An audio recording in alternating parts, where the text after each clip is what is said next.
Baik, Assalamualaikum warahmatullahi wabarakatuh dan salam sejahtera. Terima kasih kerana menyertai MAC FEN Virtual Top Series 2020 pada hari ini yang kita akan membincangkan tentang topik asas meminjam dan juga cara menguruskan hutang.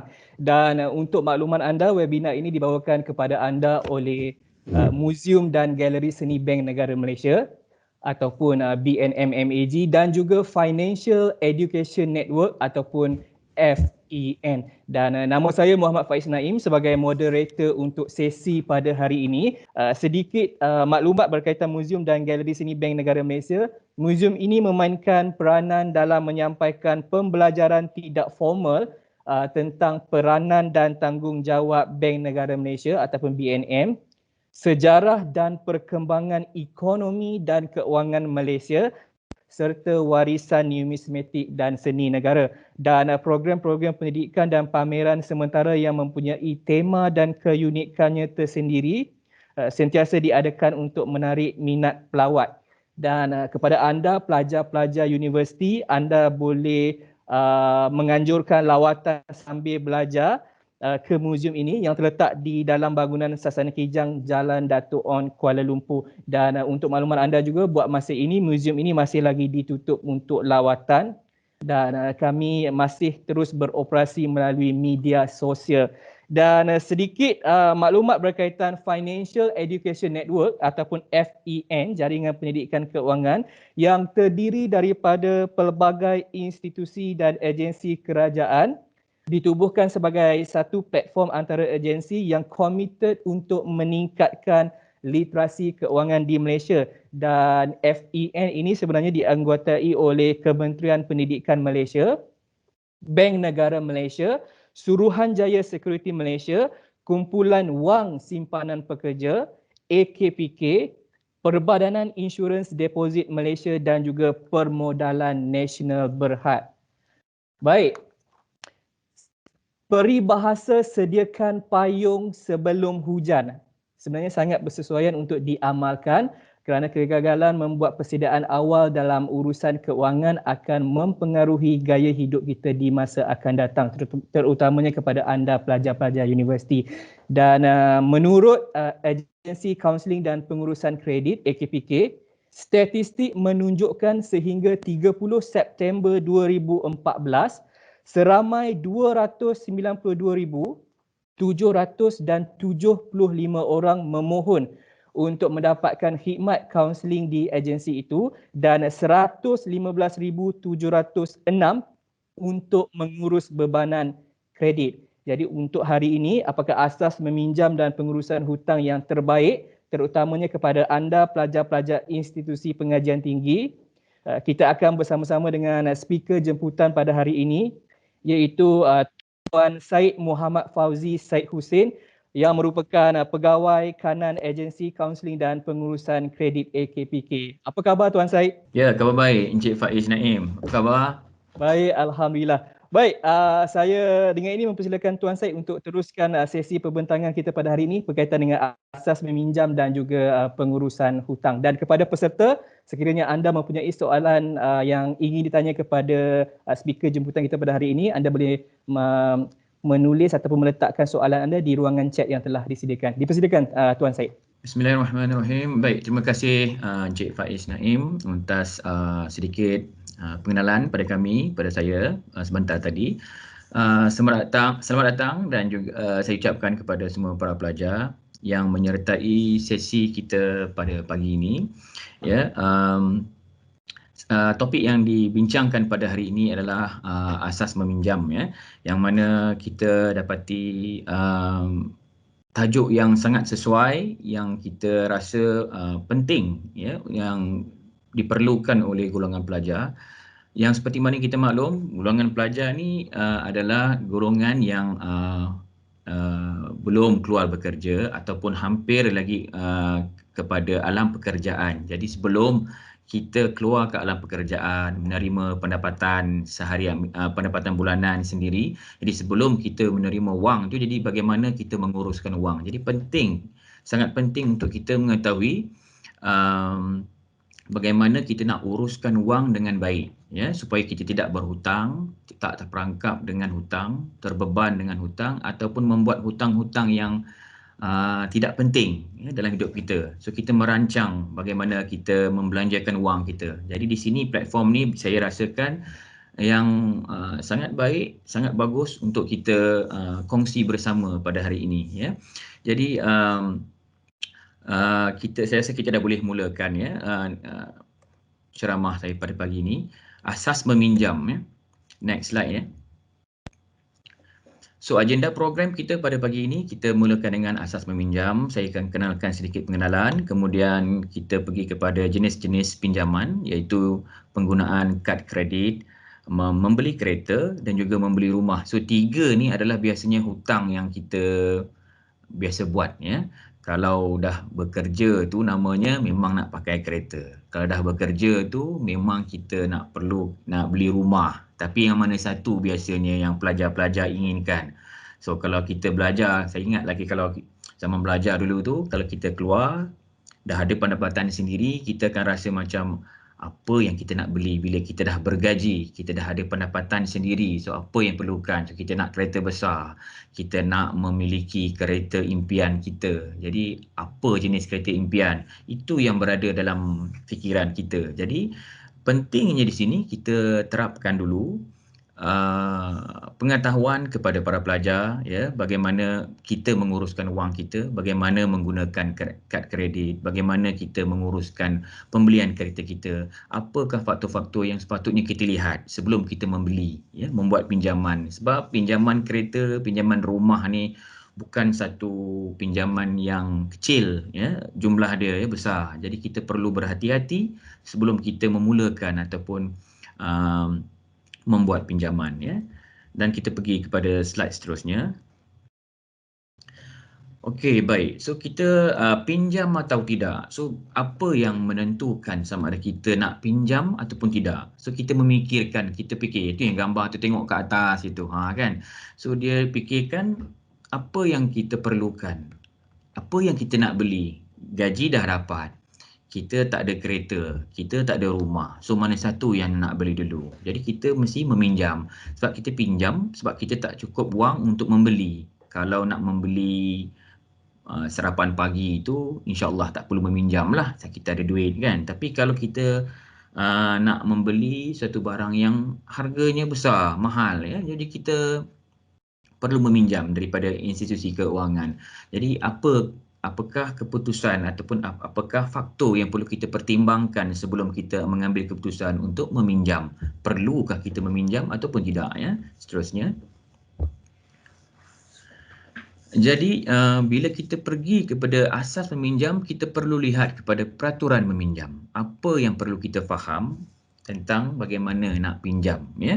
So kita lihat sebelah kiri dulu dalam slide tersebut, ya. Kalau para pelajar tengok, apa yang kita perlu lihat sebelum kita meminjam. Yang pertama sekali kita perlu lihat kepada tujuan kita dulu. Apakah tujuan kita meminjam tersebut? Tujuan produktif sahaja. Apakah maksud tujuan produktif? Produktif bermaksud di sini pinjaman yang kita lakukan adalah mendatangkan kebaikan kepada diri kita. Maksudnya sini contoh, ya, kalau kita nak membeli kereta. Kereta yang kita nak beli adalah tujuannya untuk kita berulang-alik ke tempat kerja, dari rumah ke tempat kerja, ya. So itu adalah yang kita namakan produktif, sebab kita mencari rezeki. So bila kita kerja, kita akan dapat duit. Jadi perlukan kenderaan. Atas alasan tu tak mengapa. Tetapi kalau kita kata kita nak meminjam, tetapi sebabnya pinjam tu kita nak guna untuk melancong, contohnya pada musim sekarang COVID, PKP ni tak perlulah kita fikirkan melancong, ya, sebabnya tak boleh keluar negara. Jadi tak menjadi masalah. Tetapi kalau kita hanya nak melancong, travel saja kita meminjam. So itu adalah satu tujuan yang bukan produktif lah, ya. Kita membazir wang sahaja, sedangkan kalau nak melancong, kita sepatutnya mengumpul wang untuk kita melancong. Buat peruntukan sendiri, bukan dengan cara meminjam. So kalau kita ingin berulang-alik kerja, perlukan kenderaan, kita buat pinjaman, itu adalah tujuan yang produktif, bagus, ya. Tapi ada juga pandangan yang mengatakan ini bergantung kepada sifat individu. Kalau seseorang individu itu mengatakan bahawa dia tidak perlu membeli kereta untuk ke tempat kerja. Tempat kerjanya hanya berdekatan dengan rumah. Dia boleh jalan kaki. Contoh yang pertama. Yang kedua, dia kata dia boleh menggunakan pengangkutan awam yang mana tidak menjadi masalah di kawasan dia bekerja dan juga rumahnya berdekatan. Jadi dia boleh menggunakan pengangkutan awam. Dia tidak kisah, tidak memerlukan kereta. Juga memberikan ataupun kita namakan menyebabkan dia tidak perlu untuk meminjam, membeli kenderaan. Ya, ini terpulang kepada individu sebenarnya. Tetapi jika perlu, bolehlah, ya, produktiflah kereta kenderaan. Ya.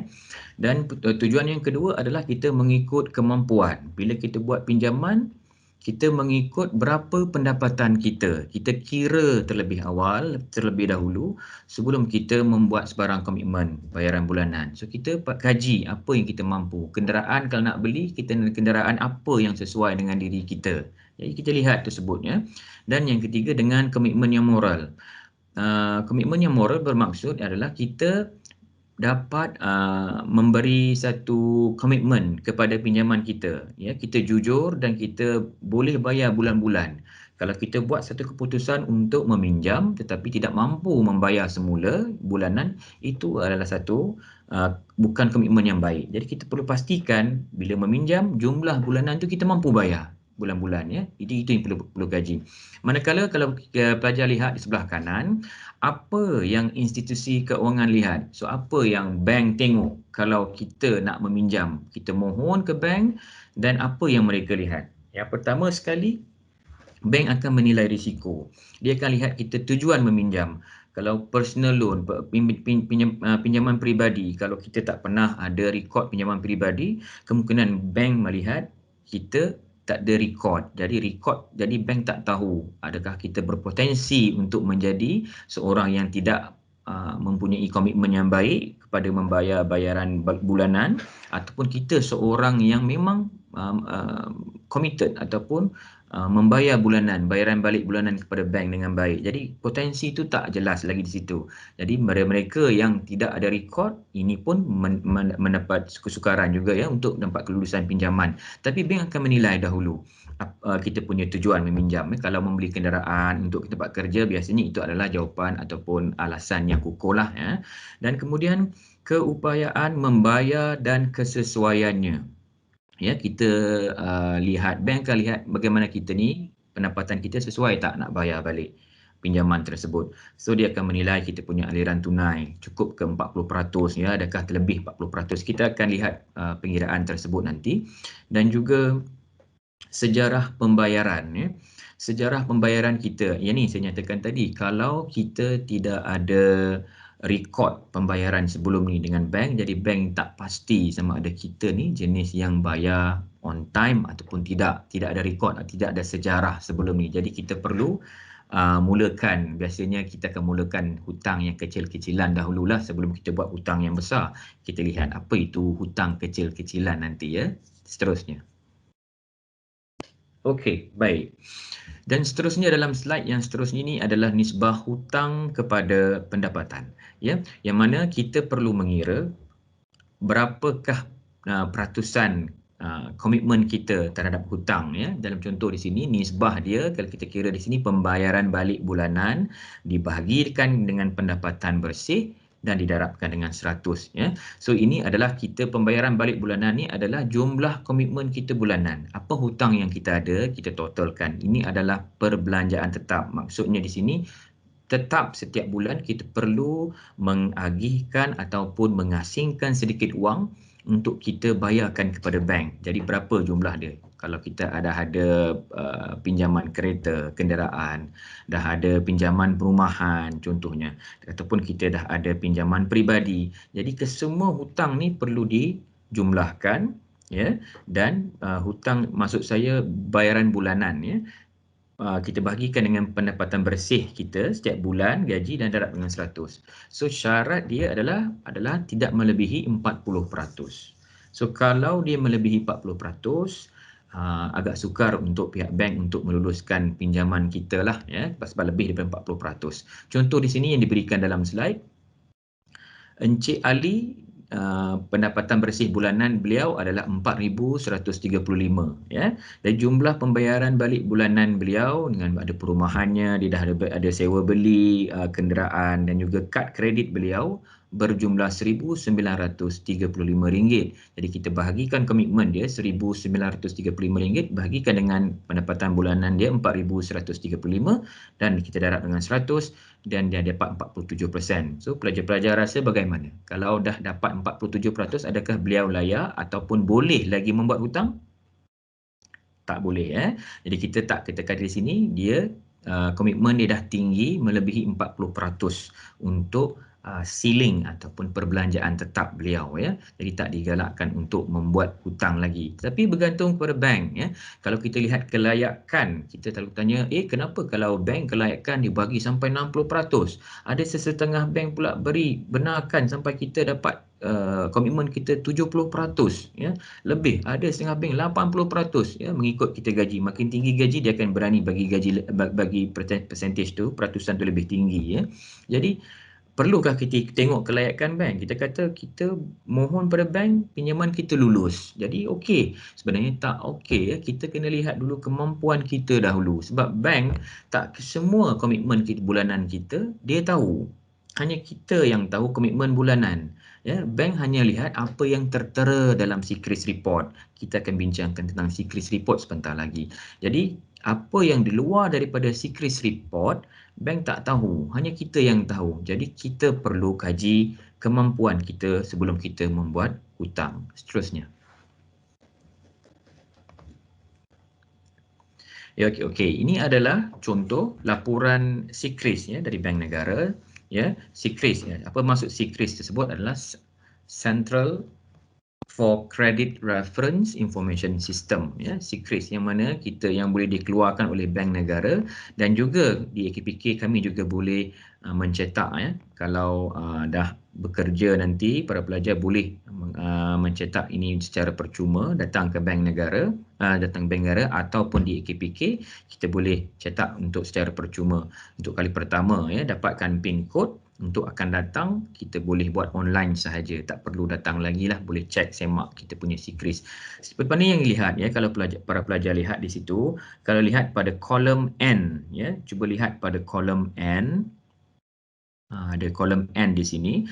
Dia ada dalam apa yang tertera yang muncul dalam SECRIS, kita akan lihat 12 bulan akan tertera, akan kelihatan 12 bulan rekod dalam report ya. Maksud di sini dalam SECRIS hanya rekod komitmen bulanan kita selama 12 bulan sahaja akan tertera dalam SECRIS. Lebih daripada itu yang ke belakang dah tak muncul lagi. Jadi kalau kita lihat di sini, kalau para pelajar lihat dia ada 000 kan, ada 1 ada 2. Apa nombor tu? Okey. 0 tu maksudnya tidak ada sebarang tunggakan. Maksud di sini kalau kita bayar on time setiap bulan, so ke semua 12 bulan ni akan muncul 0 saja ya. Bagus. Maksudnya kita bayar on time. Baguslah. Kita memang nak lihat 0,000 saja. Tapi sebagai contoh dalam slide ni, kalau you lihat di sini ada 1, ada angka 2 dan angka 3. Kalau lihat pada bulan Mac, April dan Mei tu, dia ada 1, 2, 3. Itu maksudnya dia ada 3 tunggakan. Dia ada 2. Dalam bulan Mac ada 1 tunggakan yang tak berbayar. Kedua, bulan April dah jadi 2. Maksudnya bulan Mac dan bulan April dia tertunggak 2 kali. Ataupun dia bayar tapi dia lewat bayar 2 kali. Kemudian bulan Mei ada 3, maksud tunggakan. Jadi tunggakan 1, 2, 3, kadang-kadang kita akan jumpa 7 tunggakan ya. Angka 7 itu menunjukkan bahawa sejarah ataupun komitmen dia tak moral ya. Jadi bila bank lihat begini, agak sukar untuk bank meluluskan jika ada permohonan baru daripada orang seperti inilah, sukar untuk diluluskan sebab dia tidak ada komitmen yang moral dalam membayar bayaran bulanan kepada bank ya, hutang-hutang dia. Jadi kita kena pastikan dalam SECRIS ni 0,000 saja rekod bayaran dalam kolom N ni ya. Itu menunjukkan kita committed dengan bayar balik kepada bank ya, loan-loan kita. Baik, seterusnya. Dan sekarang kita pergi kepada sumber utama meminjam. Ya. Sumber utama meminjam kita macam biasalah ya, institusi keuangan berlesen, semua bank kita boleh meminjam. Ya. Commercial bank yang di bawah pantauan bank negara kita boleh buat pinjaman. Kemudian pemberi pinjaman wang berlesen ya ada ya yang diiktiraf oleh bank negara. Koperasi ya, bawah Kementerian Perumahan dan Kerajaan Tempatan pun ada koperasi yang mana koperasi ini semuanya tertakluk kepada bawah Suruhanjaya Koperasi Malaysia. Boleh, ini biasanya untuk penjawat awam lah ya, koperasi. Dan juga yang saya tanda soal tu pemberi wang pinjaman tidak berlesen. Yang ni kita tak boleh, memang jangan meminjam daripada yang tak berlesen. Dalam konteks kata yang kita mudah faham adalah along lah ya, along, kita pinjam along. Jangan pinjam along lah ya.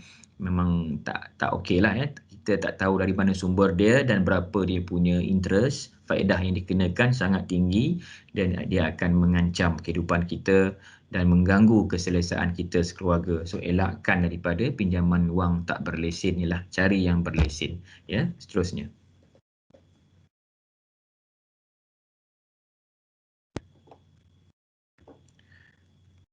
Okey, slide yang seterusnya. Okey.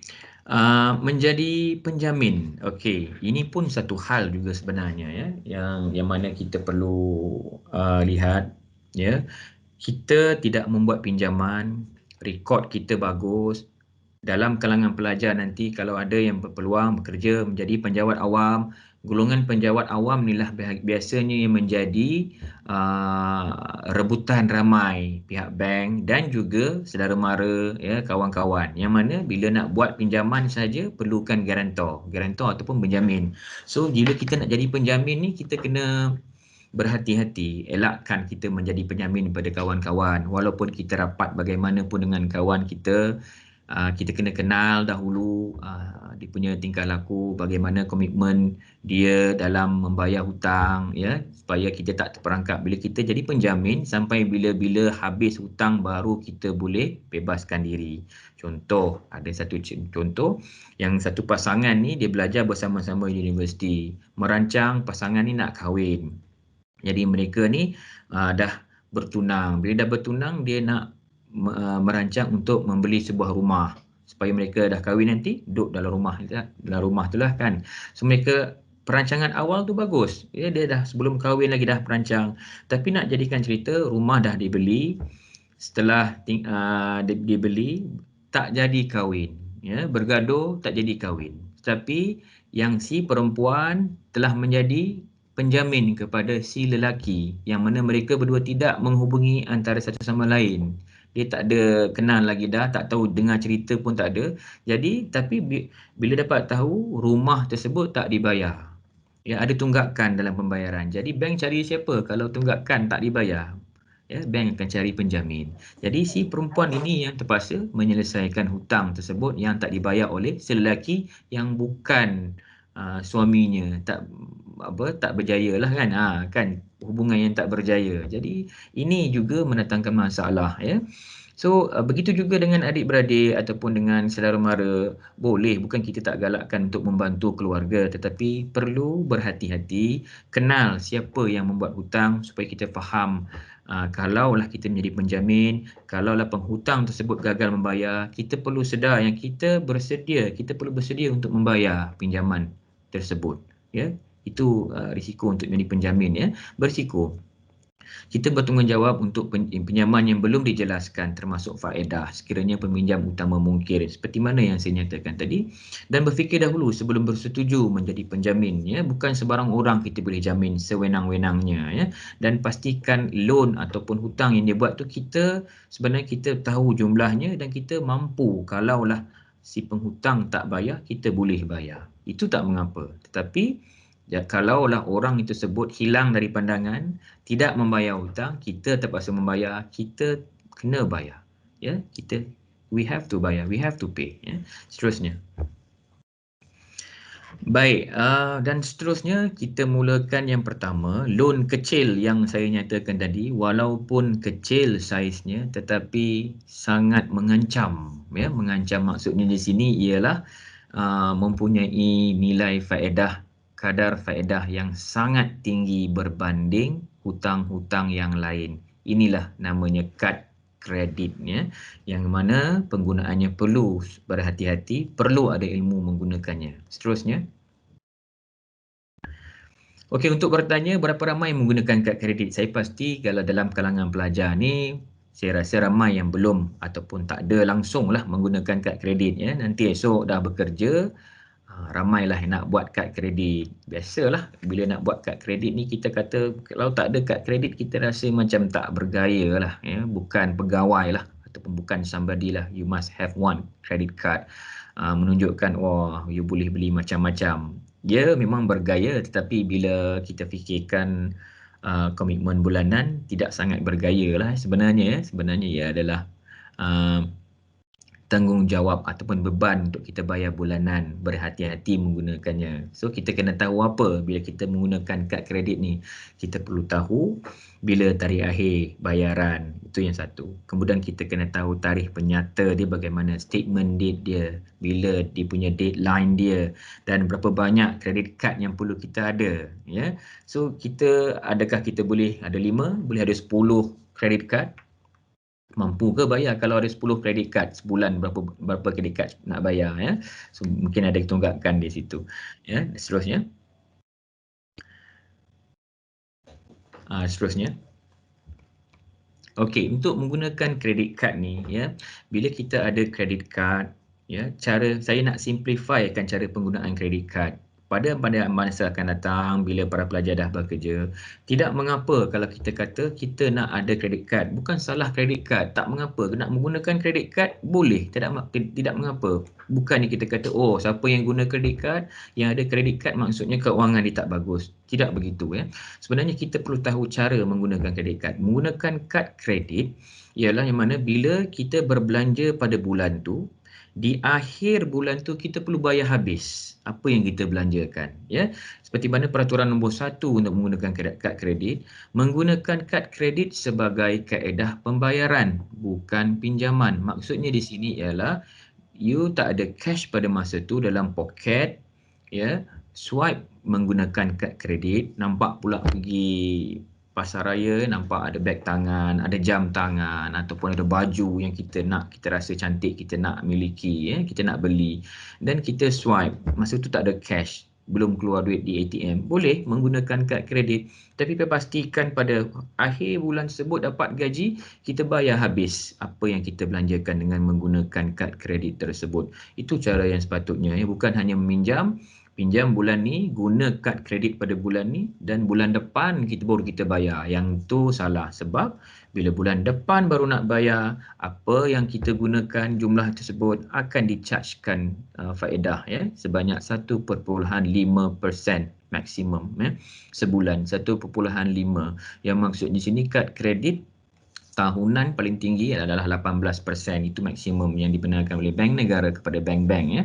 Yang mana 18% ni tinggi, begitu tinggi. Kita bahagikan pada 12 bulan, 1.5% setiap bulan dia akan chargekan kepada baki pinjaman kita yang belum berbayar lagi dalam kad kredit tersebut. So itu kita perlu berhati-hati ya, bila kita bayar, bila kita gunakan kad kredit akan dichargekan. Tetapi kalau kita gunakan pada bulan tu, kita bayar habis juga pada bulan tu, tidak akan ada charge yang 1.5% tersebut. So itu kita perlu hati-hati bayar ya. Kemudian bayar sepenuhnya. Bila ada dapat dekat kredit, dia akan tunjukkan di situ minimum payment ataupun bayaran minima.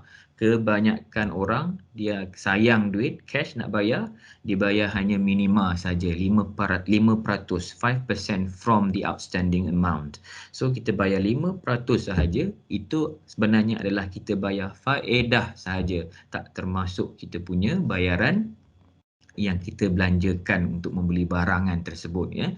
So hanya membayar faedah. So kalau setiap bulan kita ada kredit kad, bayar hanya 5% saja, kita sebenarnya hanya membayar faedah dan kita sebenarnya tidak menyelesaikan hutang kita ya. So apa yang kita perlu buat, lihat ke peraturan nombor 3, menangguhkan pembelian besar sehingga tarikh penyata. Maksud di sini adalah apa yang kita nak beli yang menggunakan kad kredit, kita perlu fikirkan di akhir bulan kita mampu untuk bayar semula habis dalam bulan tersebut ya. Kalau ada yang besar kita belikan, pastikan kita bersedia, kita kena sedar yang kita perlu membayar faedah sebanyak 1.5.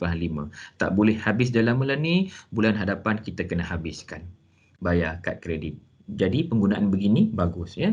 And then simpan yuran pengeluaran dari ATM, boleh mengesan perbelanjaan, pelan pembelian asuransi faedah. Yang ni semuanya adalah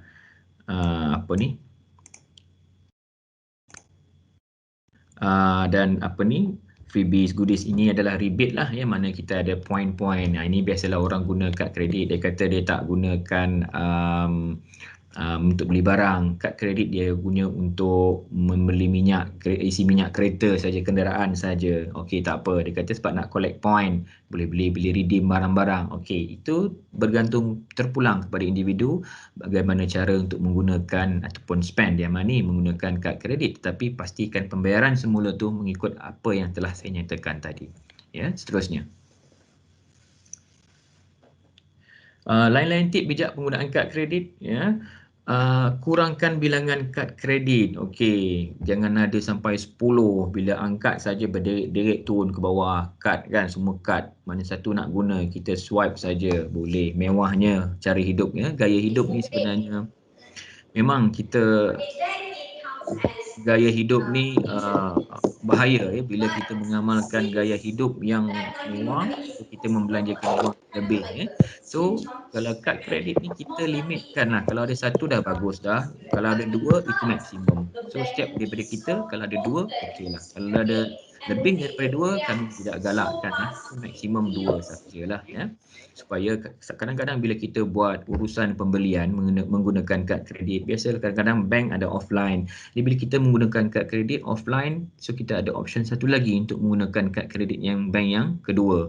Jangan ada bank yang sama lah ya. So kalau ada kad kredit dua dengan bank yang sama, serupa bila bank tu offline, kedua-duanya tidak boleh digunakan. So bank yang berbeza itu adalah lebih bagus. Tapi kalau ada yang nak guna satu saja kad, lagi bagus, dan tak nak menggunakan kad kredit pun okey, tak menjadi masalah ya. Kemudian elakkan mengeluarkan wang pendahuluan melainkan jika perlu. Yang ni pun satu juga ya. Kadang-kadang bila bulan kita short, kurang menabung, kurang kita katakan emergency fund, wang kecemasan, dana kecemasan tidak ada, tak mengumpul duit selama ini. So bila waktu kecemasan tidak ada cash di tangan, habis, jadi pilihan terakhir adalah kad kredit. Jadi apa yang berlaku bila dia keluarkan pada ATM, pergi ATM, keluarkan duit menggunakan kad kredit, kita ada double charge di situ. Bila tak bayar lambat dalam bulan tu tak bayar, dia charge 1.5%. Tapi kalau kita tak bayar, kalau kita keluarkan duit juga, dia akan charge lagi another 5%, 5% daripada jumlah yang kita keluarkan. Yang maksudnya charge atas charge ya. So elakkan kalau boleh mengeluarkan wang pendahuluan ataupun advance cash ya, melainkan jika perlu. Jika perlu ni pun sebenarnya kecemasan saja, dan we should aware yang mana percentage ataupun peratusan charge yang dikenakan tu ya 5% terhadap amount yang kita keluarkan. So berhati-hati. Dan kemudian yang tiga ni, membeli secara atas talian hanya di laman sesawang yang dipercayai. Yang ini pun satu juga masalah. Saya tak menyalahkan online marketing sekarang ni dengan macam-macam yang ada ya, promosi, diskaun dan sebagainya ya, yang mana kita dah ada online purchase online saja, barang-barang dah sampai, ada macam-macam company kita boleh pilih ya, yang mana ini juga menggalakkan kita menggunakan kad kredit. Tapi menggunakan tidak menjadi masalah, tapi membayar balik tu perlu mengikut apa yang disarankan oleh kami. So bayar habis, settle, tidak ada lagi beberapa bulan depan, itu tidak menjadi masalah, tidak ada charge yang dikenakan.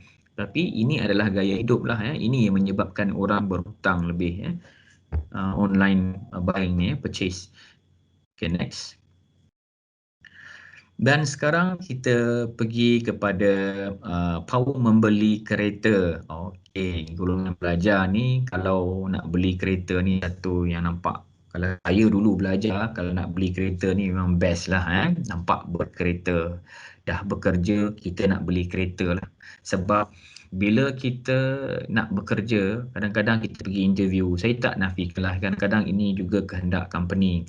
Kita mohon kerja di satu syarikat, mengatakan dia perlu kita ada lesen memandu. Kadang-kadang dia akan tanya kita, ada kereta. Jadi golongan pelajar ni yang mana yang bakal jadi pekerja ni, kita perlu menyiapkan diri kita bukan sahaja dari mental, skill kita, tapi juga kenderaan. Sebab kan kadang-kadang calon-calon yang datang temuduga tu dia mereka menyiapkan diri dengan kenderaan. Jadi kadang-kadang company bos akan tanya, majikan akan tanya, ada kenderaan sebab kita perlukan you ke sana kemari, meeting di sana, meeting di sini, outstation.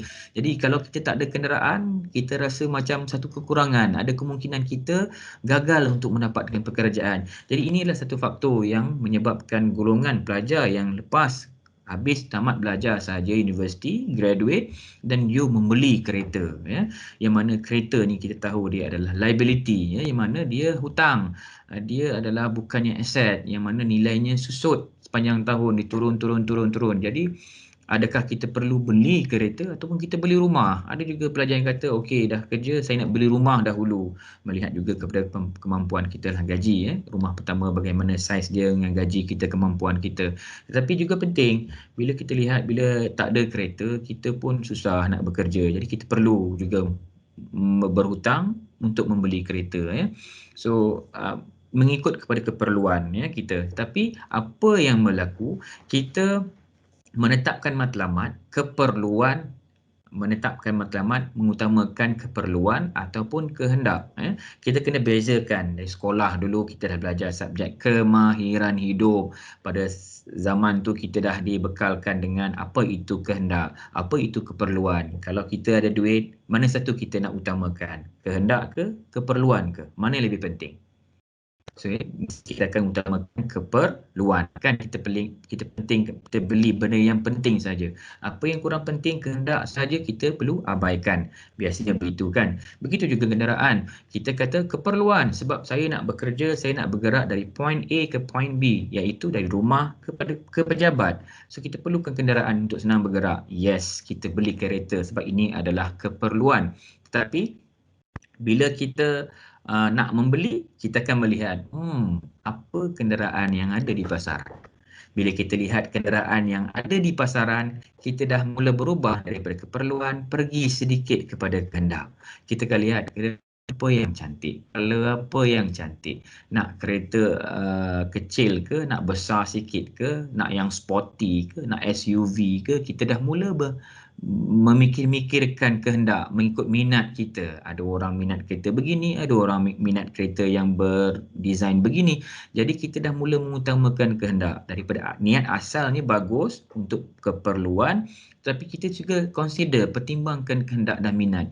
Minat dan kehendak inilah yang menyebabkan kita sebenarnya berbelanja lebih daripada apa yang sepatutnya kita belanjakan. Kemampuan kita, kalau nak tahu nak beli kereta, mesti gaji sama dengan gaji tahunan. Contoh, ya, gaji saya RM2,000 sebagai contoh, 2 kali dengan 12 bulan, 12 kali 2, 24. So gaji saya tahunan saya adalah RM24,000.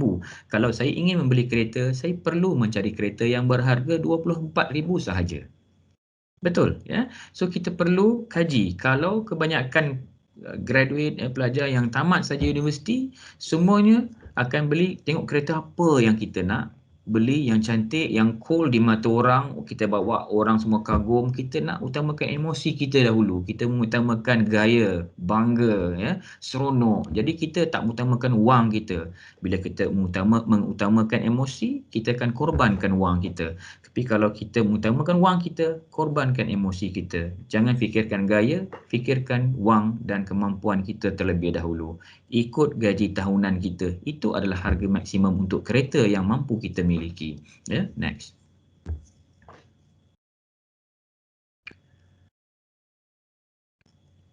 Dalam slide seterusnya, okey, kalau lihat di sini, tengok gambar macam-macam jenis kenderaan yang ada. Apakah kereta idaman anda? Okey, macam-macam brand yang saya tak boleh mention di sini. Saya pasti ramai dalam kalangan pelajar ni yang ini adalah salah satu kereta idaman, ya.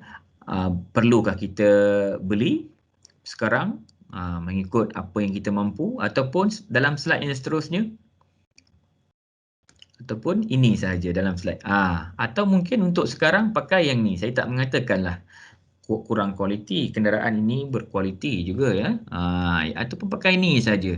Yang mana kalau kita tengok ini adalah sesuai dengan kemampuan kita, sama dengan gaji tahunan kita, jumlahnya kita mampu memakai kereta tersebut. Jadi ini tidak membebankan kita, cuma dia memenuhi keperluan kita untuk berulang-alik ke tempat kerja ya, sebagai seorang pekerja ya.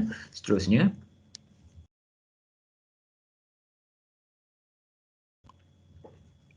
okey, dapat saja kereta, biasanya kita nak pilih saja, kita biarkan bank saja yang kirakan, ataupun kita biarkan penjual kenderaan saja ya, company itu mengirakan untuk kita. Sebenarnya kita perlu ada basic asas bagaimana nak memastikan berapa bayaran bulanan yang kita perlu sediakan untuk membayar kenderaan kita. Jadi apakah yang kita perlu lihat? Mari kita lihat sama-sama di sini. Berapa banyakkah ia akan jadi? Contoh ya, harga kereta yang kita nak beli adalah sebanyak RM50,000 ya. So kita bayarkan dulu pendahuluan. Pendahuluan biasanya 10%, ada individu yang suka lebih tinggi, 20%, 30% terpulang ya.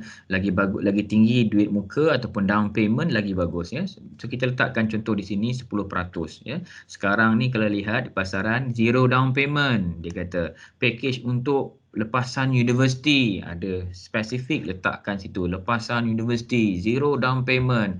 Jadi pelajar-pelajar yang mana yang excited, sungguh teruja untuk memiliki kereta ni, lajulah beli kereta tanpa memikirkan perlu mengumpul wang down payment ataupun duit muka terlebih dahulu. Jadi kita perlu simpan duit muka dulu ya, sebelum kita beli kereta, kena sabar. Jadi bayaran pendahuluan adalah 10%. Jadi 10% daripada RM50,000 adalah RM5,000. Jadi jumlah pinjaman yang kita perlu, hire purchase yang kita perlu pinjam daripada bank adalah RM45,000 ya. So kita katakan di sini, let's say kadar bunga, kadar dia flat rate, kadar rata 3.5% dia punya interest. Kemudian tempoh hutang dia kita buat 5 tahun. Kalau tanya AKPK kata jangan buat loan kereta lebih daripada 5 tahun, maksimum 5 tahun ya, maksimum 5 tahun bersamaan dengan 60 bulan. Jadi tengok kita kira dia punya jumlah bunga. Macam mana kita kira jumlah bunga di situ ya. Loan amount adalah RM45,000, kemudian interest rate dia 3.5%, darab dengan 5, iaitu bersamaan dengan 5 tahun lah ya. Kita buat loan 5 tahun, kemudian berjumlah adalah RM7,875. Ini adalah bunga ataupun interest sahaja. Jadi kita tambahkan interest ini kepada jumlah pinjaman prinsipal pokok yang kita pinjam dari bank, RM45,000 tambah dengan 7,875, dia akan menghasilkan RM52,875. Inilah jumlah yang kita pinjam daripada bank, dan jumlah ini kita bahagikan dengan bilangan bulan, 60 bulan. Ya, 60 bulan. Jadi kita akan dapat dalam RM881 sebulan. Okey, mampu nak bayar RM881 sebulan? Mampu? Ramai yang kata okey, bolehlah tukut. Ya, 881 ataupun tinggi lagi. Kalau tinggi lagi, lebihkan down payment lagi, so kita akan dapat rendahkan bayaran bulanan dia ya. So kalau 881 ni tinggi, okey, beli. Tapi sebenarnya sabar ya tuan-tuan, pelajar-pelajar, sebab 881 ni hanya untuk bayaran komitmen pada bank sahaja. Beli kereta tu, letak depan rumah, tengoklah hari-hari, letak situ, naik bas pergi kerja, naik LRT pergi kerja. Sebab untuk mampu kita tengok saja 881 tu. Tapi kalau nak pakai kereta tu, kena isikan minyak, betul? Kena belikan insurans, kita kena belikan road tax, kita kena bayar road tax, insurans, parking, tol. Semua tu kita kena pertimbangkan terlebih dahulu sebelum menggunakan kereta tersebut. So kalau dalam next slide, boleh tengok next slide. Slide lagi satu. Oh, tak ada ya. Satu lagi. Ini dia. Lihat di sini ya. So kos sebenar bayaran bulanan memiliki kereta. Cuba lihat di sini. Kalau kita kira tadi 881 hanyalah ansuran kita bayar kereta tersebut. Tetapi cuba kita lihat insuransnya berapa. Kalau kereta tu 1,500 tahun kita kena sediakan bayar insurans. So kita bagikan dengan 12 bulan. So bagi 12 kita ada RM125 yang kita perlu sediakan. Tolak tepi. We have to put aside some amount money, RM125 in order to buy that car. So we have to buy the insurance. In order to have that insurance, we have RM125. So 125 we have to put aside. Kemudian ada cukai jalan, road tax, RM8 sebulan kita kena letakkan tepi. Jangan guna. Bahan bakar, what about the perkhidmatan, the maintenance of the car, RM150. Tempat letak kenderaan, tol 100. Jadi total ni bila kita dah letakkan di tepi RM1,514 daripada RM881 tadi dah jadi RM1,514. Inilah jumlah RM1,514 yang kita perlu sediakan. Kau ada? Ada. Kalau tak ada, consider benda itu untuk membeli kereta. Kalau ada duit, baru boleh beli. Jangan fikirkan hanya bayaran bulanan kepada bank sahaja, tetapi belanja-belanja yang seperti yang dinyatakan dalam jadual ini ya. So kena ada benda ni ya. Okey, boleh kita pergi kepada dua slide yang sebelum ni? Okey, simpanannya. Ini contoh dalam table ni. Kalau saya tanya para pelajar tuan-tuan sekalian ya, kalaulah kita lihat kepada kolom sebelah kanan sekali bayaran bulanan ya. Lihat bayaran bulanan ini adalah 1 2 3 4 5 ada 6 pilihan bayaran bulanan. Cuba lihat, bayaran bulanan yang mana rasanya yang menjadi pilihan hati? Saya pasti ramai yang akan tengok di sini. 426 yang saya dah merahkan tu. Warna merah tu. Yang tu paling rendah, okeylah, bolehlah komit bayar. Rendah kan? Tapi sebenarnya bila kita ambil yang rendah, apa yang berlaku bila bayaran bulanan ni rendah? Cuba lihat di sini ya. Dia buat 30% bayaran duit muka installment RM15,000 kereta tersebut ya, tapi dia buat loan selama 9 bulan. Lama, dia drag panjang ya, selama 108 bulan. Bila dia bayar 108 bulan, 9 tahun dia bayar, sebenarnya faedah yang dikenakan, bunga yang dikenakan pada dia adalah RM11,025. Yang paling tinggi dalam kalangan pilihan-pilihan yang ada dalam jadual ini adalah faedah yang paling tinggi kita bayar pada bank. Bank memang paling sukalah kalau kita bayar begini. Ya, diterima, dibuat sale, dia dapat faedah, dapat lagi interest ya. Sebaliknya, apa yang saya katakan warna hijau ni, RM685 ni, yang ini memang tinggi, bayaran bulanan dia sedikit tinggi daripada 426 ya, kita bayar lebih, tetapi contoh di sini adalah dia bayar 30% duit muka dan dia buat loan hanya 5 tahun saja, 60 bulan. Jadi ini adalah interest yang paling sedikit kita bayar kepada bank, RM6,125. So kalau nak tanya saya pilihan mana yang terbaik, ini adalah pilihan yang terbaik lah. Duit muka yang tinggi dan juga bayaran bulanan yang sedikit tinggi, tapi kita sebenarnya membayar faedah yang jauh lebih rendah. So ini kita perlu consider, kita perlu pertimbangkan ya. Tetapi pilihan-pilihan ni terpulang kepada para pelajar sekalian sama ada nak memilih yang paling rendah ke yang paling tinggi. Tapi kalau tanya AKPK, ini yang kami suggestkan. Ini yang kami cadangkan ya. Tinggikan down payment, pendekkan loan tenure daripada 9 tahun kepada 5 tahun, maksimum 5 tahun saja, dan bayarlah bulanan mengikut apa perkiraan yang disediakan. Ini kita sebenarnya membeli kereta tersebut dengan harga yang lebih murah, jauh lebih murah berbanding kalau kita berhutang lebih ya. So belum ada apa-apa loan lagi sekarang ni, nanti dah kerja tak ada apa-apa loan lagi, jangan buat pinjaman peribadi dahulu. Buat pinjaman yang penting dahulu, produktif, membeli kereta untuk pakai kerja. Buat begini, bayar down payment yang tinggi. So sebelum bayar down payment yang tinggi, mesti kita kena mengumpul wang. So kumpul wang dahulu. So kita kena menyimpan dahulu. Kita biasanya dari kecil, kita dah biasa diasuh oleh ibu bapa kita. Nak beli barang, kita minta ke ibu bapa, nak beli barang tu, nak beli barang ni. Depending on our upbringing style ya. Kalau ibu bapa parents kita kata okey, bila nak beli dia boleh terus beli. Nampak je mainan, barang mainan. Nampak je barang, baju, kita nak beli, dia terus belikan. Kita dah biasa dapat apa yang kita nak beli pada masa tu juga. Kita dilatih begitu ya. Tapi sebenarnya kalau kita dilatih dari kecil dan kita juga nanti as a parent, kita melatih anak-anak ataupun adik-beradik kita, kenalan-kenalan kita nak beli barang, latih diri kita suka suatu barang tersebut, kita delay gratification. Maksudnya kita tangguhkan keinginan kita dahulu. Nampak barang ada cash beli. Kalau tak ada cash, jangan hutang barang tersebut. Kumpul duit sampailah kita dapat barang tersebut. Kalau barang tu terlalu mahal, baru kita buat pinjaman loan daripada bank kan. Pilih lihat dulu apa jenis barang. Takkan nak buat pinjaman loan daripada bank sebab kita nak beli beg tangan. Kurang sesuai nak beli beg tangan buat pinjaman dengan bank. Itu memang tak perlulah, bukan produktif loan itu namanya ya. So kita perlu kumpul wang dahulu, tangguhkan keinginan, sabar, kumpul wang secukupnya, beli cash. Itu adalah amalan yang baik ya. Berbanding kalau kita grab saja barang yang nak, tak kita nak sekarang juga, cash tak ada, swipe menggunakan credit card, berhutang ya, dan ujung bulan tak bayar pula habis. Berhutang, kena charge faedah lagi. Itu pembelian yang kurang bijak lah ya. So latih daripada sekarang, apa barang yang nak dibeli, guna cash. Tak cukup cash, tunggu kumpul duit dah cukup baru beli. Tangguhkan keinginan, itu perbelanjaan. Next slide please.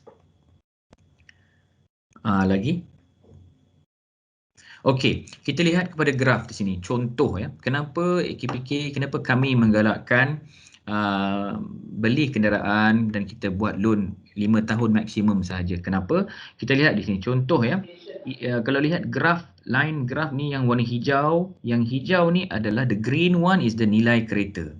Kalau kita beli kereta, first keluar daripada kedai kereta tersebut, dalam the first 2 years tu dia akan drop, memang banyak ya, very steep dia punya graf ya.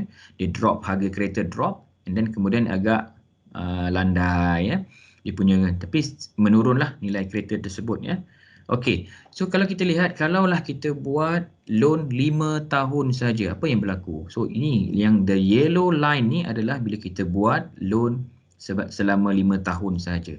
So apa yang berlaku? Bila harga bayaran ataupun balance di bank kita menurun juga, sebab kita bayar bulan-bulan, jadi outstanding amount ni semakin menurunlah, dari tahun ke tahun dia akan menurun. Harga kereta kita juga akan menurun. Pada satu masa nanti dia akan cross di sini, dia akan bersilang ya. Maksud di sini harga balance bank dengan harga kereta sama. Ya, kalau lihat di sini dalam 3 tahun lebih sahaja dah cross, harganya sama. Kalau menurut contoh kereta ini dalam 50,000 ringgit ya, lebih ya. So ini nilai dia. So kalau kita nak jual kereta ni, balance dengan bank pun dah habis, ataupun kita ada harga kereta kita lebih tinggi daripada balance di bank. Jadi kita akan ada duit lebih bila kita jual kenderaan, bila kita nak jual.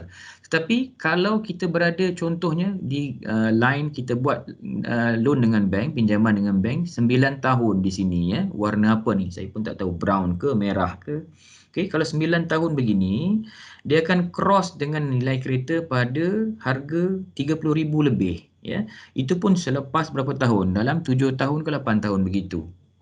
Dan kadang-kadang kalau kita kata dalam 5 tahun kita nak jual kereta tersebut ya, contoh kita buat 9 tahun loan dan dalam berapa tahun di sini contohnya ya, kita nak jual, line ni dia belum cross lagi dengan harga kereta, jadi nilai balance kita di bank masih lagi 60,000, tapi harga kereta tersebut dah drop ya, kurang daripada 60,000. Jadi bila kita jual kereta, kita masih lagi menanggung hutang di bank, ada balance lagi. Sebab tu yang kita galakkan buat maksimum 5 tahun loan ya, untuk para pelajar ya, supaya nak jual kenderaan, kalau berlaku apa-apa perlu menjual kenderaan tersebut, nilainya masih lagi tinggi harga kereta tersebut ya, dan hutang dengan bank pun dah berkurangan ya.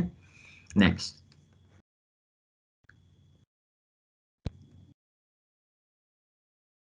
Slide yang seterusnya.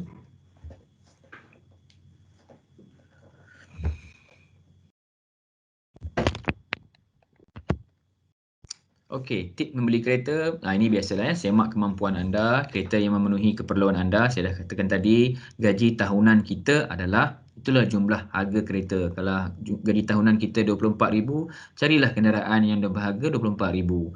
Kalau tak ada kereta yang 24,000, kita beli motosikal, naiklah motosikal. Tak cukup juga, kita beli basikal, lagi jimat, tak payah beli minyak, kayuh saja basikal tersebut ya.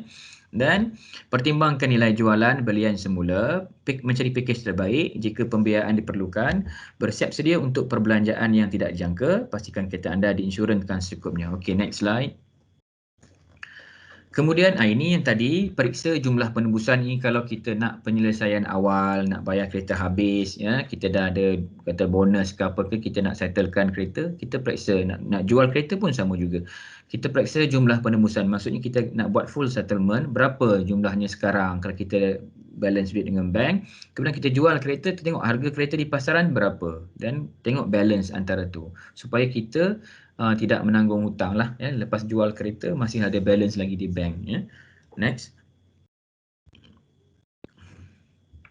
Kemudian klausa penarikan. Okey, tak bayar kenderaan rumah ke kereta ke, tak bayar bulanan. So kita juga akan ambil tindakan. Contohnya kalau kereta kita tak bayar 2 kali berturut-turut ansuran tertunggak ataupun tak bayar dua kali, kereta boleh ditarik. Pihak EPS, ejen perolehan semula, bank akan lantik this EPS, ejen perolehan semula, untuk mengambil kereta dari kita. So dia ambil kereta, kalau 2 bulan tertunggak, bank akan bagikan kita fourth schedule ataupun jadual keempat. Jadual keempat ni menunjukkan kereta akan ditarik. Kita akan diberi masa selama 21 hari daripada tarikh surat yang diberi kepada kita, jadual keempat tersebut, untuk kita menyelesaikan tunggakan tersebut. So kalau tak ada, EPS ataupun ejen ni boleh menarik kereta kita, ya. Boleh menarik semula kereta kita, mengambil kereta kita. Kalau kereta tu bukan milik kita, contoh pada masa akan datang milik suami atau isteri yang telah meninggal dunia, ya, contohnya. So 4 bulan diberikan tunggakan untuk membayar semula, bukan 2 bulan, ya, untuk orang yang dah meninggal dunia. Kereta tersebut kita yang jaga kereta tu, ya, 4 bulan. Dan kita perlu menjelaskan kesemua kos untuk menuntut balik kenderaan kalau kita nak dapat tarik balik. Dan kalau kenderaan kita tu dah bayar 75%, contohnya kita dah bayar habis 75% di bank kereta tersebut, dan ada ejen datang ditunjukkan jadual keempat ataupun fourth schedule, ada kata nak tarik kereta, mereka EPS tidak boleh menarik kenderaan, sebaliknya perlu mendapatkan notis mahkamah terlebih dahulu untuk menarik kenderaan sebab kita dah bayar 75% kepada bank, ya. So perlu ada notis daripada mahkamah. Jika ada, okey. Dan kita juga perlu pastikan ejen tersebut perlu ada permit dia sebagai penarik kereta. Ya, kita perlu hati-hati dan kenal pasti ejen mana yang datang. Bukan sebarang orang boleh datang tarik kereta kita. Memang dia tahu kita ni tak bayar tertunggak, siapa-siapa saja datang boleh tarik kereta kita. Tidak, ya. Dia perlu menunjukkan permit dia, kad dia, dan kita boleh minta dia tengok IC dan juga permit adakah sama namanya dengan surat yang kita dapat dalam jadual keempat. Kalau betul penarikan, memang betul lah itu orangnya. Tapi jika tidak bawa permit, tak boleh tarik kereta kita. Dan ya, syarat yang selebihnya adalah untuk tarik kereta ni adalah orang itu perlu datang pada hari bekerja, bukan di cuti umum, ya. Cuti umum tak boleh tarik kereta, ya tuan-tuan pelajar, ya, kena tahu tu. Jadi tak boleh orang tarik kereta kita pada cuti umum, hanya hari bekerja sahaja, ya. Baik, slide yang seterusnya. Okey, katakan tidak pada sambung bayar. So kalau ada yang buat loan, dah ada kereta, nak tukar kereta lain, suruh kawan ataupun suruh saudara mara, suruh adik-beradik sambung bayar. Bagi kat adik kereta sebut, sambung bayar. Jangan begitu, ya. Nama tu still pada nama kita. Kalau berlaku saman tu kepada kita. Kalau berlaku tunggakan still pada kita. Walaupun adik ataupun kawan tak bayar, hutang tersebut on paper di bank adalah hutang kita. So apa-apa hal berlaku, jual kereta tersebut kepada orang, pastikan tukar nama, libatkan bank dalam hal ini supaya pertukaran nama dapat dilakukan. Bukan hanya sambung bayar. No pada sambung bayar, ya. Next. Next, okey, membeli rumah. Ini adalah keputusan keuangan yang paling penting yang terakhir sekali. Rumah, kita tahu sekarang rumah dah mahal. Sukar untuk kita cari rumah yang berharga 200,000 ke bawah sekarang dah susah. Jadi, memang pinjaman akan tinggi. So, sebelum kita membuat keputusan untuk membeli rumah, kita perlu pertimbangkan banyak faktor dia, ya. Melibatkan keputusan bukan keuangan juga, memahami proses menjimatkan masa, wang dan elakkan ketidakpastian, memberi rasa bangga dan selamat mempunyai rumah tetap, kita tak menyewa, jadi kita ada rumah sendiri, apa-apa hal kita ada rumah sendiri. Meningkatkan nilai bersih anda. Nilai bersih maksudnya nilai harta bersih lah. Bila ada rumah, ada aset, nilai harta bersih kita pun meningkat ya. Next. Okey, sebut pasal rumah, kita ada sewa atau beli? Mana satu? Nak beli ke nak sewa? Ini pun menjadi persoalan juga bila masa saya memberi dengan ceramah, ramai juga yang mengatakan perbezaan zaman dulu dengan zaman sekarang ya. Harga rumah sekarang mahal, tak berbanding zaman dulu. Sebenarnya sama saja. Zaman dulu income kita lebih kecil, rumah pun still mahal. Sekarang income dah makin naik, rumah jadi makin mahal lagi. Jadi keputusan tu menunjukkan apa yang patut kita buat, kita patut membeli ataupun menyewa. Kita kena kira kedudukan keuangan kita dahulu, nisbah pendapatan ya, hutang kepada pendapatan tadi ya, berapa hutang kita, berapa persen ya, itu yang pertama kita kena kira dulu ya. Dan jangka masa panjang atau pendek. Rumah ni memang jangka masa panjang lah ya, persediaan untuk komitmen jangka panjang.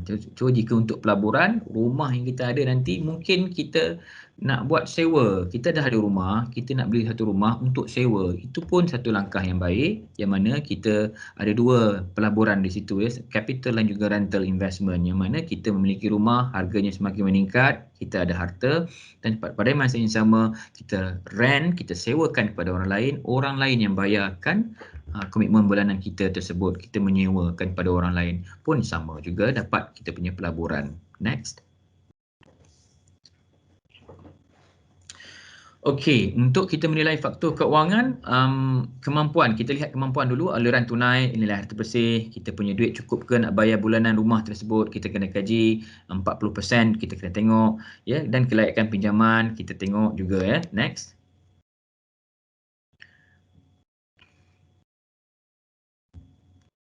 Slide seterusnya.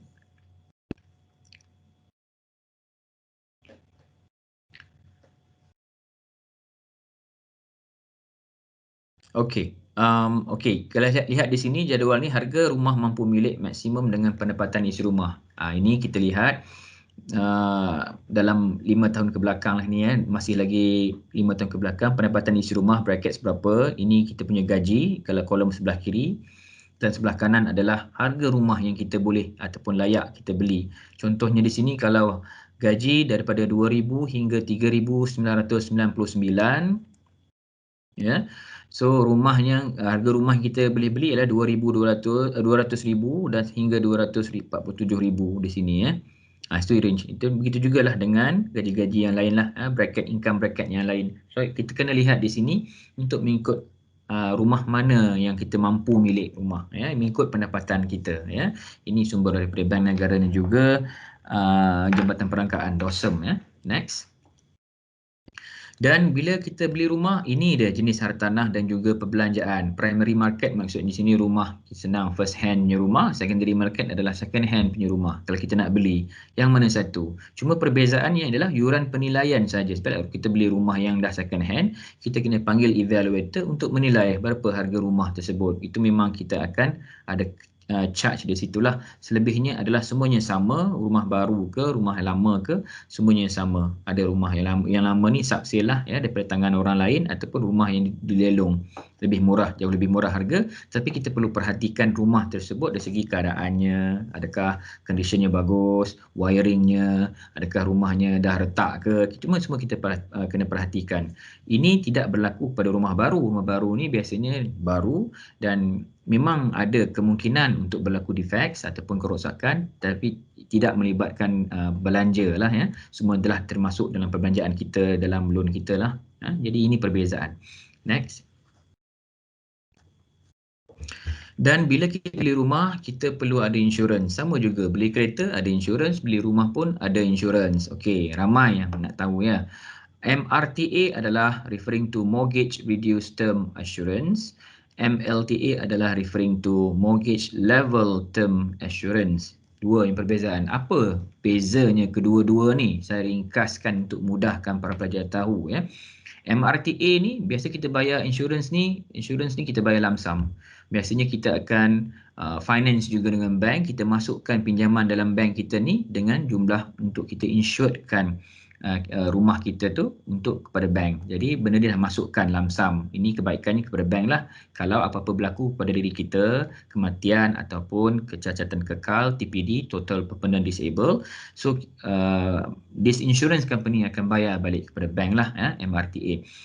Dan tapi MRTA ni dia reduce, maksud di sini dia beri protection, tetapi amount yang diberikan kepada bank dialah reduce. Maksudnya kalaulah dari tahun ke tahun jumlah outstanding amount kita makin menurun, berkurang daripada bank, jadi amount of insurance pun berkurang mengikut balance yang ada dalam bank kita. Itu maksudnya MRTA reduce. Manakala MLTA level maksudnya sama sepanjang tenure kita dengan bank. Maksudnya sini kita bayar loan, katalah rumah tu berharga 200,000, kita bayar dia berkurang amount dengan bank, tetapi insurans yang cover dengan bank sebanyak 200,000 kekal sampai tamat bayar dengan bank kita. So itu adalah level yang sama, ya. So dia cover. Jadi apa perbezaan di sini adalah dia cover untuk kematian dan juga kecacatan kekal. Cuma bila ada MLTA, kita ada savings ini, protection with savings and cash value. Kita boleh menyimpan di situ, melabur lah. Maksudnya di samping kita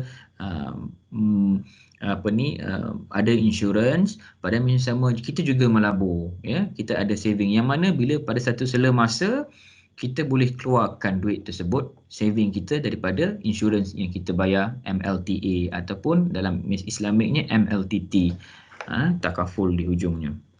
Ya, so itulah kelebihan kalau kita ambil MLTA berbanding MRTA. Tapi biasanya sekurang-kurangnya insurans mesti ada MRTA lah, ya. Kalau kita tidak ambil MLTA pun ada, kita boleh memilih untuk MRTA juga. Next. Selain daripada faktor kewangan, ada faktor bukan kewangan yang kita perlu pertimbangkan. Nak beli rumah ni, apa faktor nak pertimbangkan? First kali kita kena jumpa saja, kita pergi mall. Biasanya pergi mall lah. Kita akan jumpa developer, dia akan tunjuk dia punya replika rumah, dia punya plan. Kita akan lihat di penerangan dia. Kita perlu tanya lokasi dia di mana. Ya, di manakah lokasi rumah tu dibuat? Adakah kawasan yang dalam hutan, kawasan jin bertendang, yang mana orang pun tak ada, kemudahan asas pun tak ada, dia buat di situ. Jadi elakkan beli rumah kawasan begitu. Kita cari rumah yang ada facilities, ada kemudahan asas, ada MRT, ada sekolah, ada keperluan-keperluan asas kita. Jadi biasanya lokasi itu lebih baik, ya. Kemudian kita lihat jenis rumah. Jenis rumah adalah mengikut minat kita, kemampuan kita. Ada orang mampu beli rumah banglo, ada mampu beli rumah teres, ada yang mampu beli rumah apartmen ataupun kondominium, terpulang kepada kemampuan kita. Kemudian jenis pegangan hak milik. Pegangan hak milik sama ada pegangan hak milik kekal ataupun hak milik sementara, yang mana leasehold ataupun freehold. Yang ini yang mana kalau leasehold kita diberi masa selama 99 tahun saja oleh kerajaan sebelum kerajaan mengambil balik, ya. Yang ini pun kita perlu perhatikan juga, ya. Kalau yang ni biasanya kita akan cari yang freehold lah, ya. Dan yang ketiga adalah hak milik. Yang satu lagi ni adalah hak milik, sama ada hak milik strata ataupun hak milik individu. Kalau beli rumah teres, rumah banglo, individu lah. Kalau rumah yang apartmen, kondominium bertingkat tinggi, rumah flat, iaitulah hak milik strata. Dan yang terakhir, kita perlu lihat juga pemaju, developer. Sebelum membeli rumah, kita perlu menilai, melihat track record ataupun sejarah developer yang kita pilih. Jangan pilih developer yang pernah ada rekod terbengkalai projek rumah. Itu bahaya. Jadi kita perlu kaji apakah track record dia. Kalau developer yang bagus, boleh beli rumah yang daripada mereka lah, ya. Next. Dan ini tips tadilah saya rungkaikan dan saya simpulkan di sini. First kali apa yang kita nak beli rumah, mengetahui kemampuan dan kelayakan. Itu mesti kita tengok dalam range 40% perbelanjaan tetap kita, ya. Kemudian tentukan jenis hartanah dan pasaran, sama ada rumah tersebut dia punya ROI ataupun return of investment dia berapa. Kita boleh tanya pada developer, tanya ROI dia berapa, sama ada 7% ke 8% ke. Kita akan lihat. Kenapa perlu tahu ROI ni? Supaya kita boleh agak bila kita beli harga rumah tersebut, tahun bila dia akan double up, value dia akan naik. Ya, tapi kita pastilah dia punya ROI tu dia akan fluctuate, ya, mengikut pada keadaan semasa, perubahan setempat. Contohnya lah, kalaulah satu tempat tersebut ROI dia 7, ya, 7% saja, 7% saja. Tetapi dalam satu masa projek kerajaan berubah. Katakan tempat tu nak dimajukan, sudah ada MRT ataupun ada laluan train express contohnya, ya. Jadi kawasan tersebut boleh membangunlah, ya, sebabkan dia ada kemudahan asas yang baru. Jadi ada projek baru akan meningkatkan lagi nilai hartanah di satu kawasan. Jadi itu juga boleh meningkatkan juga kita punya ROI. Dan yang ketiga, mengkaji jenis pinjaman perumahan. Kita tengok Islamik ke ataupun konvensional ke, kita perlu lihat, ya. Kemudian semak kos-kos tambahan rumah, legal fee, tax dan sebagainya, perlu lihat, ya. Itu pun termasuk dalam kita punya loan, dan membuat perjanjian. Kemudian kita akan buat pengubahsuaian jika perlu. Pengubahsuaian renovation lah rumah, ya. Okay, next.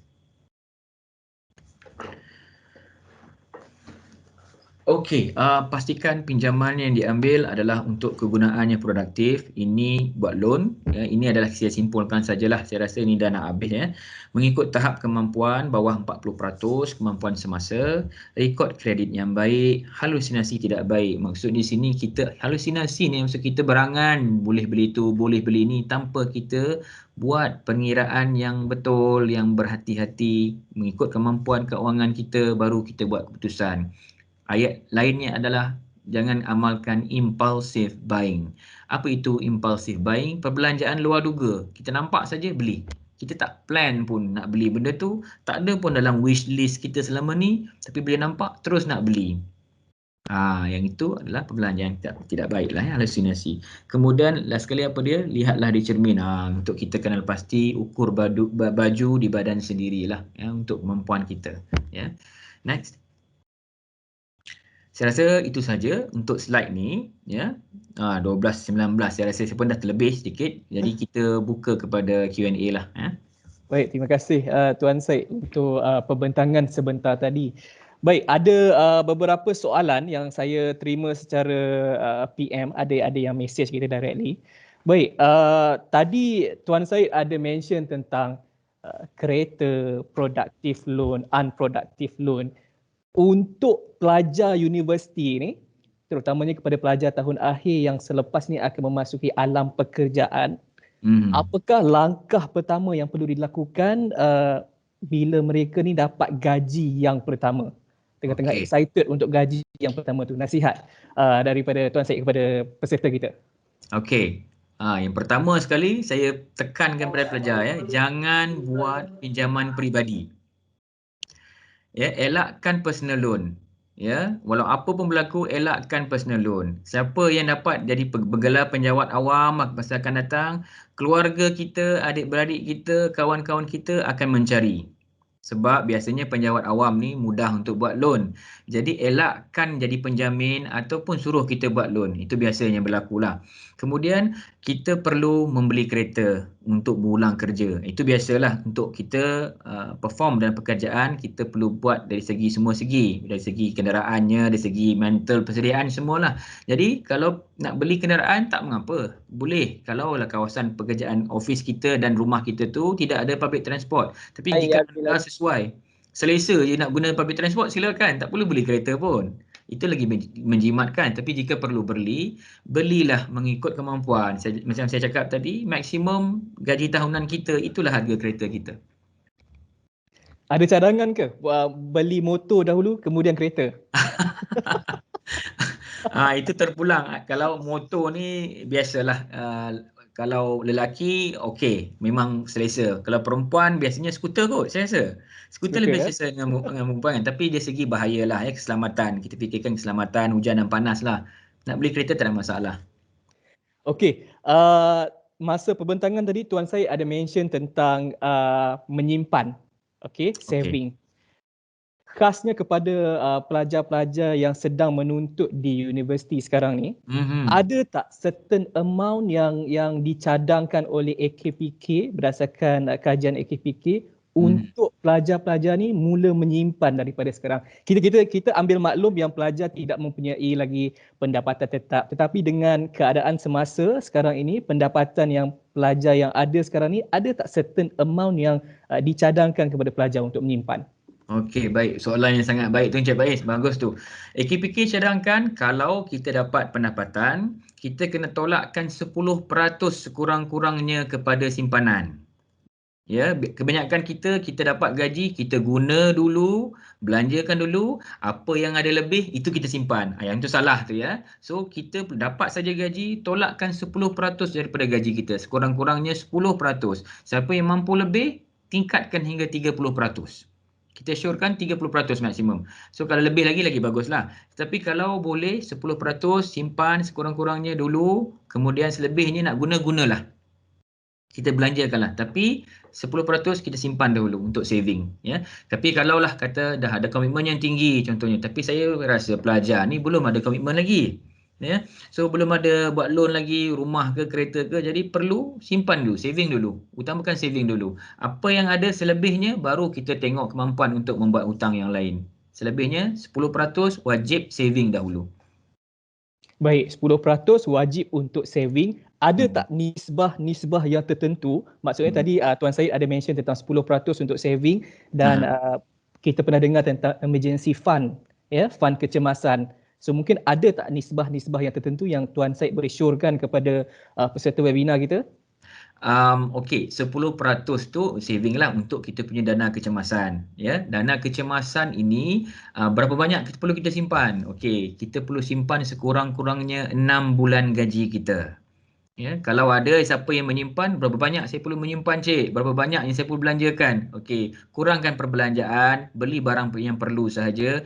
Tapi bila kita tolak 10% daripada gaji kita bulanan, supaya dengan matlamat kita buat target mesti ada saving yang kita simpan dalam 6 bulan gaji.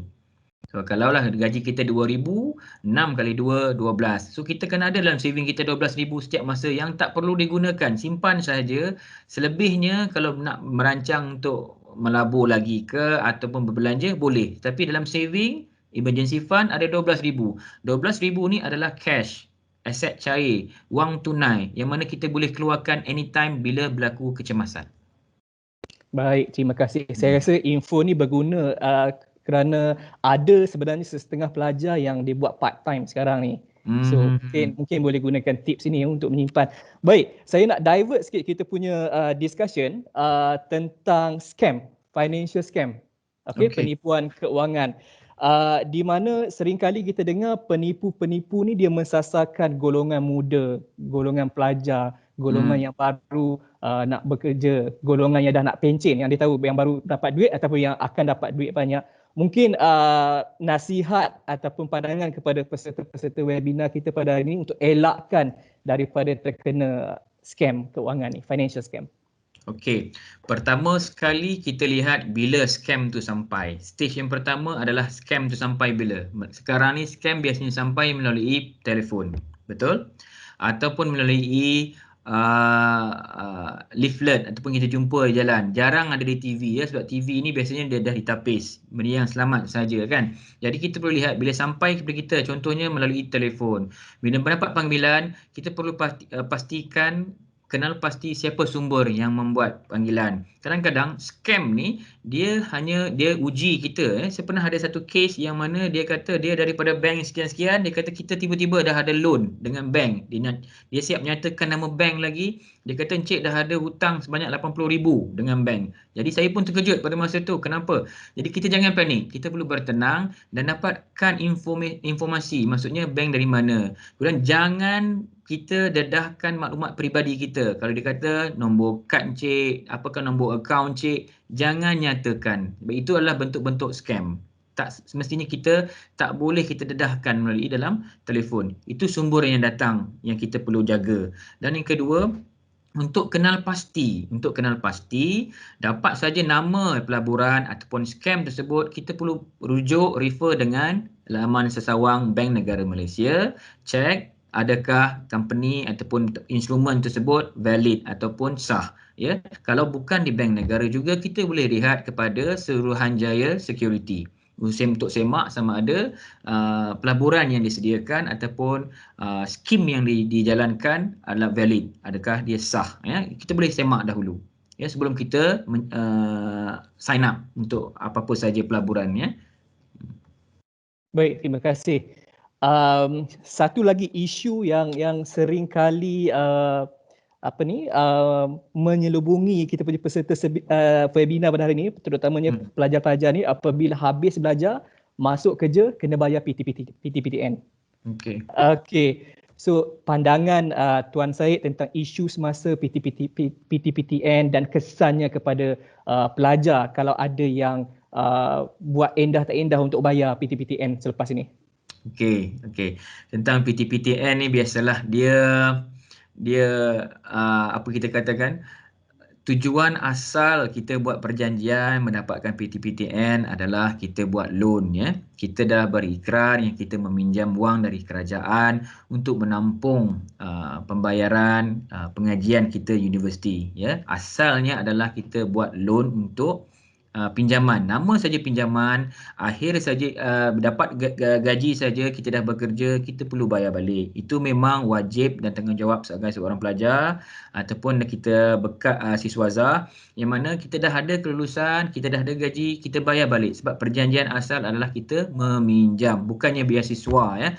Unless kalau PTPTN dia kata takkan syarat dalam polisi dia mengatakan bahawa sekian-sekian pointer, grade boleh ditukarkan kepada beasiswa. Itu tidak mengapa, kan, kita dapat beasiswa tersebut. Tetapi jika kita perlu bayar balik. Bermula bila-bila, kata 6 bulan selepas tamat pengajian, kita mula bayar.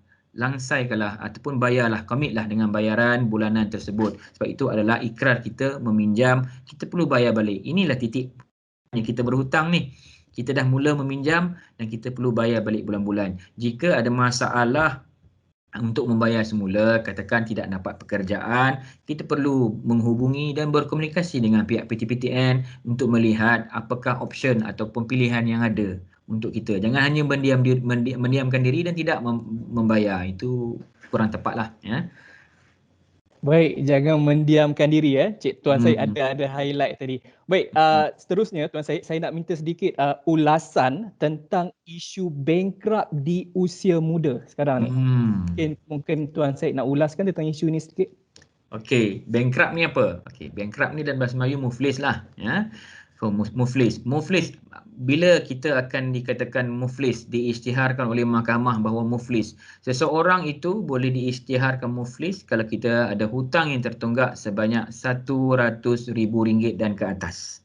Ya, cecah RM100,000 dan ke atas, kita boleh diisytiharkan muflis, iaitu hutang tertunggak dengan satu fasiliti ataupun satu bank.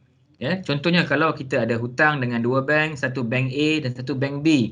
Bank A kita berhutang tertunggak RM50,000, bank B kita tertunggak RM50,000. Kita tidak boleh diisytiharkan muflis lagi, ya, sebab bukan cecah RM100,000 ke atas dengan bank yang sama, satu fasiliti, ya.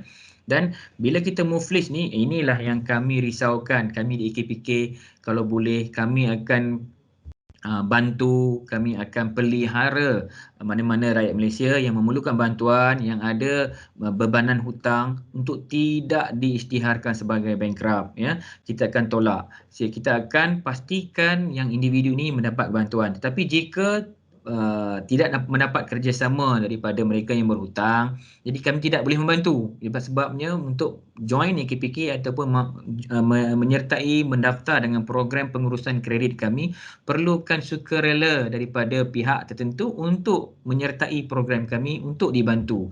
Jadi kami menyediakan platform, hanya memerlukan mereka yang tertentu untuk datang dan mendaftar sahaja. Jadi kita akan elakkan daripada bankrupt. Kita akan atur semula komitmen yang begitu tinggi. Katakan ada hutang komitmen bulanan yang begitu tinggi, ada hutang kereta, ada hutang rumah, ada hutang peribadi yang tinggi. Jadi datang ke AKPK, kita akan bantu untuk susun semula, jadualkan semula pembayaran balik tu supaya kita kurangkan mengikut kemampuan penghutang lah, ya, supaya tidak tertekan. Nanti last sekali ada masalah mental pula tertekan, ya. Yang mana kita tengok memang kesihatan mental ni jadi isu yang panas sekarang, ya, yang disebabkan oleh masalah kewangan yang membawa kepada kesihatan mental dan tidak boleh perform di tempat kerja sebab ada masalah kewangan, ya, tertekan. Juga kita perlu atur dan selesaikan. Jadi jangan risau, AKPK sedia membantu anda. Ya, betul. Baik Tuan Syed, soalan yang berikutnya. Apakah peranan BNM apabila konsumer telah membuat laporan kehilangan wang di dalam simpanan kepada commercial bank dan laporan tersebut juga telah pun dimaklumkan kepada BNM? Okey, boleh bacakan lagi sekali soalan tu Cik Faiz? Okey, soalan dia, Peranan BNM? apakah peranan ini dari pandangan ataupun jawapan daripada pihak AKPK apakah peranan BNM apabila konsumer telah membuat laporan kehilangan wang di dalam simpanan kepada commercial bank dan laporan tersebut juga telah pun dimaklumkan kepada BNM? Okey, kalau yang ini kita nasihatkan dia kalau kehilangan wang simpanan dalam bank, kita belum rujuk kepada PIDM ya. Yang mana PIDM ni dia satu perbadanan insurance deposit Malaysia ya. Yang mana dia kita melindungi deposit kita. Jadi kalau kami di AKPK ni kami mengesyorkan jika berlaku kehilangan, ia mungkin disebabkan oleh pelbagai faktor sama ada scam, kehilangan tersebut nombor akaun kita telah didedahkan kepada pihak scammer, ada pelbagai kemungkinan. Jadi perlukan penyiasatan. Jadi penyiasatan ada badan yang sesuai adalah kita akan mereportkan pada PIDM secara direct lah untuk kita menyelesaikannya, dan kami di AKPK hanya memberi khidmat nasihat untuk dibawa kepada mana. Sebab kita juga sini ada social synergy. Yang social synergy ni maksudnya jika seseorang individu yang ada masalah datang ke AKPK, kita juga boleh menchannelkan, menghubungkan ya masalah-masalah yang bersesuaian. Contohnya macam isu kehilangan wang dalam akaun lah ya, yang mana kita boleh channelkan dan tak perlulah individu tersebut pergi ke sana kemari nak dapatkan bantuan. Jadi kita boleh linkkan dengan pegawai-pegawai yang berkaitan yang boleh menguruskan masalah yang dia alami. Contohnya PIDM lah. Baik, terima kasih Tuan Syed. Okey, kita dah sampai ke penghujung perbincangan untuk webinar pada hari ini. Mungkin Tuan Syed nak war-warkan kepada pelajar-pelajar kita, peserta-peserta webinar kita antara aktiviti-aktiviti yang dianjurkan oleh AKPK, terutamanya kepada pelajar universiti. Silakan. Okey, di sini yang paling penting saya lihat pada golongan muda para pelajar cara kita menguruskan wang. Saya tamatkan dipunya dengan kesimpulan kita menguruskan wang. Bila kita menguruskan wang, yang pertama sekali kita perlu ada bila dah bekerja nanti kita kena sediakan security. Security maksudnya kita punya social security, kita punya insurance kena ada bekerja. Dan kedua, level yang kedua adalah kita punya dana kecemasan. 6 bulan gaji perlu ada. Dan seterusnya kita punya pelaburan. Pelaburan yang kalau boleh pelaburan yang the last, sebab dah ada dana kecemasan baru boleh melabur. Ada dalam kalangan pelajar yang suka melabur tapi tidak ada dana kecemasan. Bila berlaku kecemasan tak boleh buat apa-apa. Berduit di pelaburan. Jadi perlu ada siapkan dulu insurans, dana kecemasan dan juga pelaburan. Ya, itu yang penting. Dan yang kedua, perlu sedar kami di AKPK bila sebut saja AKPK, ramai kata kalau saya tanya apa itu AKPK? Oh, AKPK adalah hutang.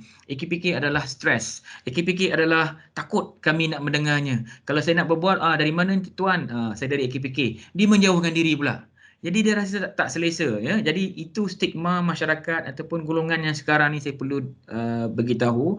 AKPK ni bukan saja membantu mereka yang mempunyai masalah kewangan, tapi mereka yang ada duit pun kita boleh bantu. Contohnya bantu dari segi apa? Tuan, saya ada sekian-sekian duit, saya ingin membuat pelaburan. Tetapi apa jenis instrumen pelaburan yang paling sesuai untuk saya? Datang ke AKPK, kita akan berkongsi secara percuma khidmat nasihat kewangan. Sebab AKPK ada 3 jenis servis. Pertama sekali kita ada kaunseling pendidikan kewangan. Pendidikan keuangan adalah kita pergi berjumpa dengan citizen, dengan rakyat, kita dedahkan apa yang kita bekalkan, servis yang kita bekalkan. Seperti mana yang kita buat hari inilah, perkongsian sekarang inilah ya. Dan kedua, kita ada kaunseling keuangan yang mana sesiapa yang ada masalah keuangan, juga kepada mereka yang tidak mempunyai masalah keuangan tapi ingin melabur, ingin mendapatkan ilmu bagaimana perlu melabur, datanglah ke AKPK, kita berkongsi bersama. Dan yang ketiga, pada mereka yang betul-betul mempunyai masalah keuangan, jangan diamkan diri, jangan tertekan, share, beritahu ahli keluarga kita ada masalah. Jadi bila kita boleh selesaikan, pergi ke the bank, reschedule, jadualkan semula pembayaran balik. Kalau tak boleh, datang ke AKPK, kami yang akan proposekan kepada bank lain untuk membantu mengurangkan komitmen bulanan. Ya, Cik Faiz.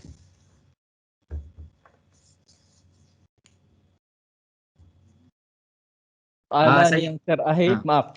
antara soalan yang terakhir, ada satu Baik. lagi daripada Puan Zuraina alias, Hmm. sekiranya konsumer telah membuat laporan ke PIDM, adakah konsumer mendapat balik wang yang telah hilang di dalam simpanan mereka di commercial bank?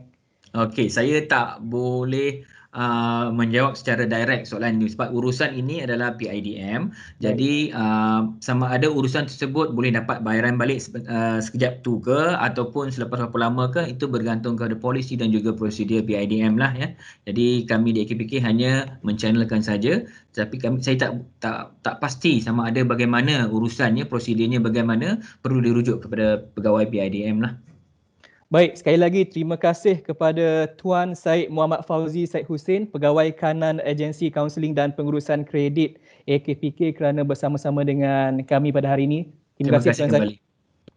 Baik, kepada semua peserta webinar pada hari ini, Muzium dan Galeri Seni Bank Negara Malaysia ingin mengucapkan ribuan terima kasih kerana menyertai sesi webinar pada hari ini, dan kami akan meletakkan borang kaji selidik di ruangan chat, dan sebaik saja selesai webinar ini ataupun sekarang, anda boleh isikan borang kaji selidik tersebut, dan data yang kami perolehi daripada anda itu kami akan hantarkan e-certificate kepada anda. Baik, sekiranya anda ingin mengetahui dengan lebih lanjut tentang program-program ataupun aktiviti secara dalam talian ataupun muzium dari rumah yang dianjurkan oleh Muzium dan Galeri Seni Bank Negara Malaysia, anda boleh lawati laman sosial Facebook kami di www.facebook.com/bnm.mag dan juga www.instagram.com/bnmmag.